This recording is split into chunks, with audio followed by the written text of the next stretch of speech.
আমরা এই পর্যন্তই বলতে পারবো নাউযুবিল্লাহ, এর বেশি কিছুই করতে পারবো না। আমাদের ঈমান এই অবস্থাতেই এখন একটা লেভেল থাকে, মান রা মিনকুম মুনকার, কেউ যদি কোনো মুনকার কাজ দেখে ফালিয়ুগাইয়ির বিয়াদিহি, ক্ষমতা থাকলে হাত দিয়ে সরিয়ে দিবে, আর ক্ষমতা থাকলে একদম লড়াই করে সরাই দিবে।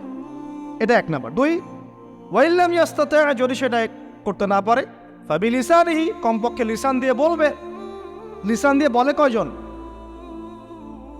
ওঠেন বসেন, ওয়াজ মাহফিল চলছে, লিসান দিয়ে বলে কয়জন?